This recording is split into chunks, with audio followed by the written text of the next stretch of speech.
Très bien.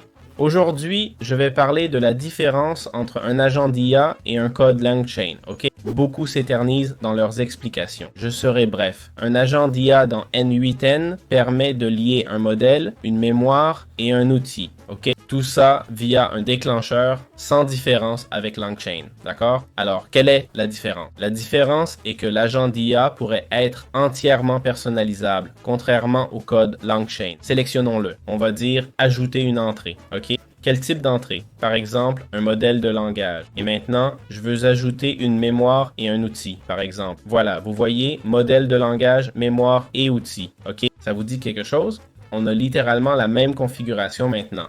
Quelle est la différence? Ici, je peux ajouter N1, OK? Ce qui signifie des connexions infinies. OK? Si je connecte Anthropic maintenant, OK? Maintenant, je vais connecter, par exemple, Google Gemini. Parfait, c'est connecté. Je veux connecter maintenant, disons, ChatGPT. Je le fais aussi.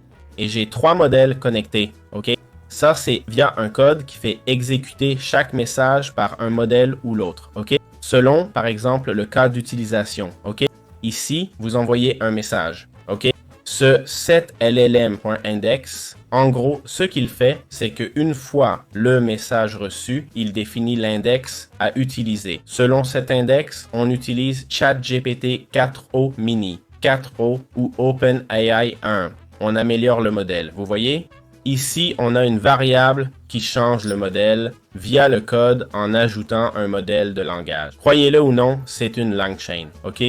On a aussi la possibilité de générer une réponse polie, d'accord? C'est ici qu'on valide la réponse. Si la validation échoue avec le premier modèle, OpenAI 4o Mini, on augmente le LM Index. Le LLM Index est augmenté, ok?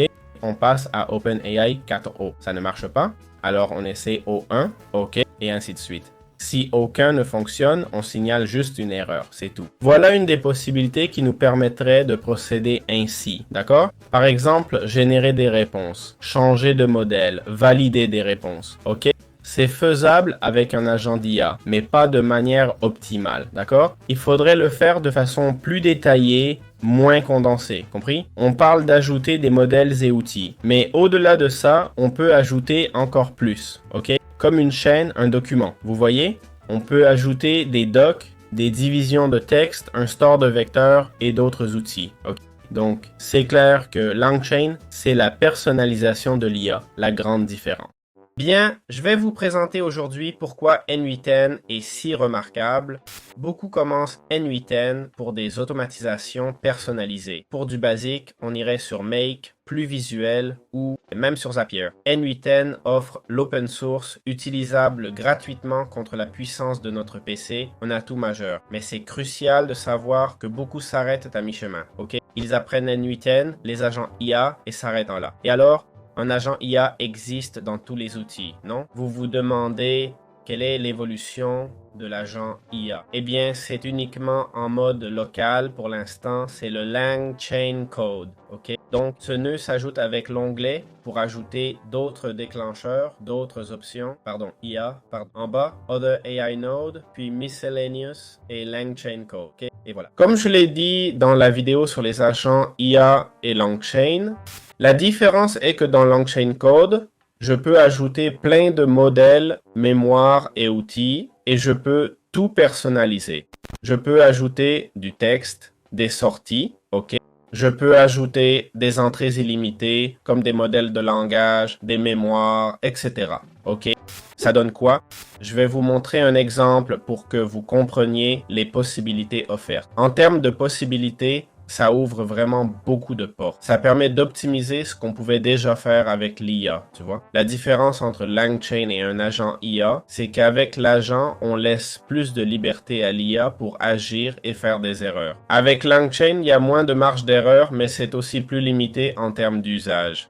C'est plus spécifique, donc plus restreint, mais pas moins utile. Ok?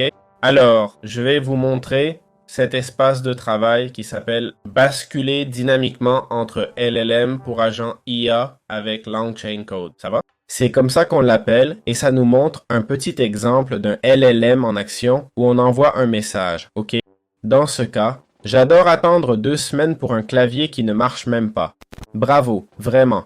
Une chance que je puisse utiliser ce truc que j'ai payé. Donc, on définit d'abord un index de modèle de langage. OK. En gros, cette variable va nous permettre de générer une réponse basée sur un de ces modèles. Compris? Comme vous voyez, on a un sélecteur de modèles. D'accord?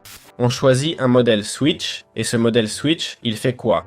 Il utilise un code. OK? Il lit la variable donnée et choisit un des modèles suivants, compris? Soit l'OpenAI 4o mini, l'OpenAI 4o ou l'OpenAI O1, ok? Ça commence par le 4o mini, une réponse est générée. S'il y a une erreur, la boucle s'arrête sans résultat ou on a une erreur inattendue, ok?